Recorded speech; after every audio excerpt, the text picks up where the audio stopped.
Assalamualaikum warahmatullahi wabarakatuh. Penghapusan tenaga honorer di tahun 2023 akan dibatalkan. Ini disiratkan di dalam sebuah surat edaran dari Menteri Pan-RB. Benarkah? Kita simak di dalam video kali ini.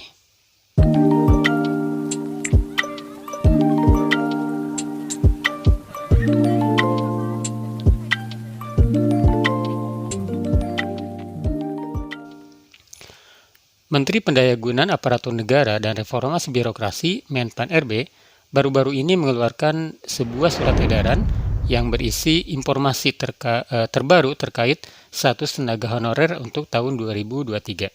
Surat edaran tersebut ditujukan kepada pejabat pembina kepegawaian di seluruh Indonesia, baik di instansi pusat maupun di instansi daerah.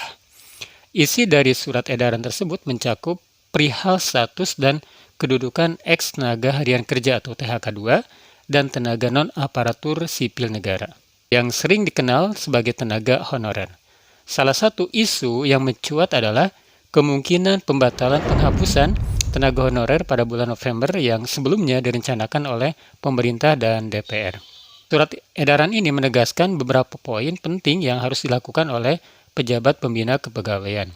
Pertama, menghitung dan mengalokasikan anggaran untuk pembiayaan tenaga non-ASN.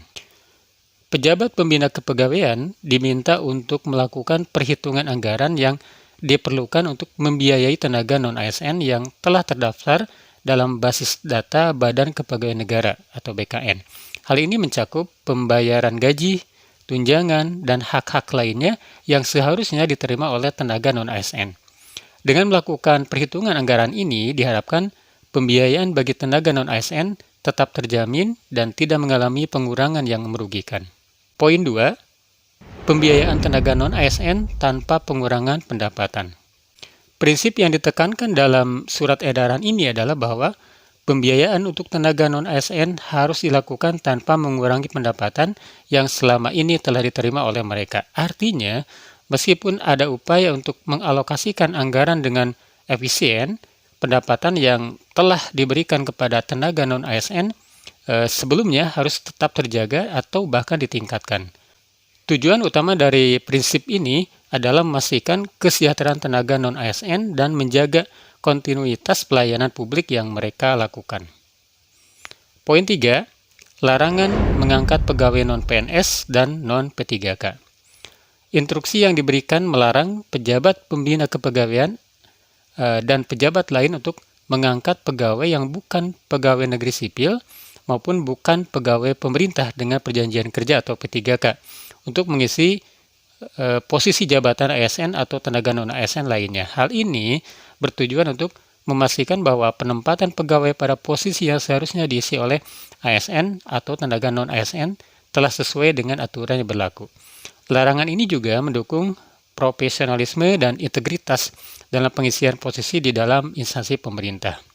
Dengan demikian, surat edaran Menpan-RB ini menggarisbawahi pentingnya pengelolaan kepegawaian yang bertanggung jawab dan adil terhadap tenaga non-ASN, sambil tetap menjaga prinsip-prinsip efisiensi dan kesejahteraan pegawai.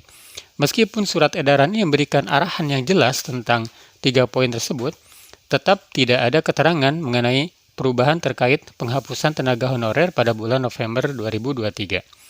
Meskipun surat edaran tersebut memberikan arahan terkait pembiayaan dan pengangkatan pegawai, tidak ada keterangan eksplisit mengenai pembatalan penghapusan tenaga honorer yang sebelumnya direncanakan pada bulan November 2023 ini.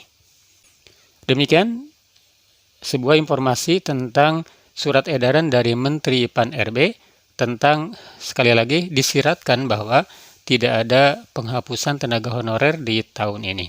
Terima kasih, semoga ini menjadi informasi yang berguna bagi kita semua. Terima kasih telah menonton video ini. Wassalamualaikum warahmatullahi wabarakatuh.